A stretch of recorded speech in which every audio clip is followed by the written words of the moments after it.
Hello everyone. आपसे मेरे को एक चैनल मैसेज शेयर करना था। ये पर्टिकुलर किसी ग्रुप की एनर्जी मुझे पिक हो रही है बार बार।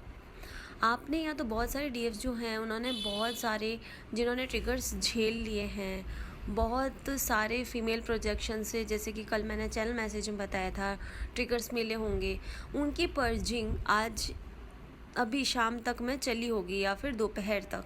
ठीक है, मैक्सिमम जिसका मैं बता रही हूँ। उसके बाद में डीएफ्स जो हैं वो अपने हर्मिट मोड में जा रही हैं। वो नेगेटिविटी अटैक या फिर नेगेटिविटी वाली पर्जिंग होके और फिर हर्मिट मोड में नहीं जा रही है। वो एक्चुअली अब डीएफ्स जो हैं वो अपने सोल सर्चिंग में वापस लगी हैं। एक्चुअली क्या हो रहा है कि आपका भी टेस्ट हो रहा है, आप भी अपनी एनर्जी क्लियर कर रहे हैं। ठीक है, तो पास्ट की जो चीज़ें हैं या फिर पास्ट जो ट्रॉमास है वो सामने आ रहे होते हैं। साथ ही आप कलेक्टिव एनर्जी लेते हैं और आपके डीएम की एनर्जी भी होती है, क्योंकि आपकी इनर यूनियन होता है, हार्ट चक्रा पे काम होता है। तो ज़रूरी नहीं है कि आपके हार्ट में ही बहुत सारी चीज़ें भरी पड़ी हो सकता है आपके डीएम में या फिर कलेक्टिव के जो सोल्स है उनमें भी क्या होता है कि हार्ट चक्रा में बहुत सारी चीज़ें दबी होती है जो बहुत उन्हें दुख देती है। तो क्या होता है, वो जब चीज़ें उनके सामने आती है तो वो भी पर्ज करती है।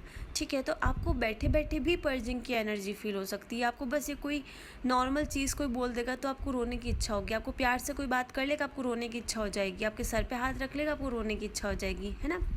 तो इस तरह से कुछ भी ऐसा हो सकता है जहाँ पे आपको लग सकता है आप ओवर इमोशनल हो रहे हैं। ठीक है, तो एक्चुअली में इनके ये सब रीज़न है। डीएम्स जो है वो भी अपने कर्मा क्लिनजिंग कर रहे हैं, वो हर्मिट मोड में जा रहे हैं, उन्हें चीज़ें समझ में आ रही हैं। अब बहुत हद से ज़्यादा उन्हें चीज़ें समझ में आने लग गई हैं। ठीक है, क्योंकि अब इनर यूनियंस हो रहे हैं। साथ ही अब इनर यूनियन के बाद में मर्क्यूरी रेट्रोगेट हो रहा है, जिससे क्या होता है आप अपनी न्यू बिगनिंग करें। न्यू बिगनिंग की साइन ऑलरेडी आप सभी लोग देख चुके हैं नंबर्स के थ्रू। तो अब जो है आपकी लाइफ में न्यू बिगनिंग आ रही है। न्यू बिगनिंग यानी कि अब थॉट चक्रा की ओर हम सब जा रहे हैं। अब जो चीज़ें हैं आपने अगर नोटिस किया है तो थोड़े दिन पहले से बहुत सारी चीज़ें एकदम इंस्टेंट मैनिफेस्ट हो रही होंगी। ठीक है, आप जैसे कुछ बोल रहे होते हैं थोड़ी देर में मैनिफेस्ट हो जाती है। चाहे कुछ भी हो, चाहे आप ये भी बोल रही होंगी कि मुझे कुछ एनर्जी फील हो नहीं रही है या फिर बहुत ज़्यादा हो रही है, तो और ज़्यादा होने लग जाती है। तो कुछ 5-6 दिनों से ये चीज़ हो रही होंगी, लेकिन अब सरफेस पे आने लग जाएगी या आने लग गई होगी।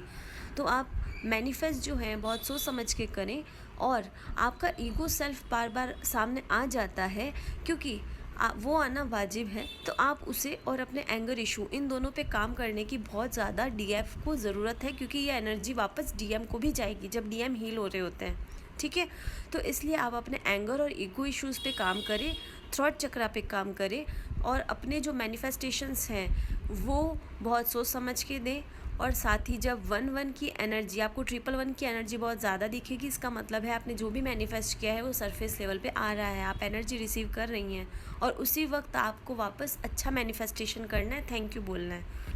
तो अभी जो टाइम आ रहा है उसमें आपको हार्ट चक्रा के साथ साथ में थ्रॉट चक्रा की हीलिंग करनी है। जो इश्यूज़ ईगो के और एंगर के आ रहे हैं वो डीएम के पास्ट वुंड्स भी हो सकते हैं, और अगर आप में वो हैं तो वो आपके वुंड्स हैं जो सरफेस पे आ रहे हैं, जिसे क्लीन करने की ज़रूरत है। अपना मैनिफेस्टेशन प्रॉपरली कीजिए, जो आप मैनिफेस्ट करेंगे अब सामने आने वाला है।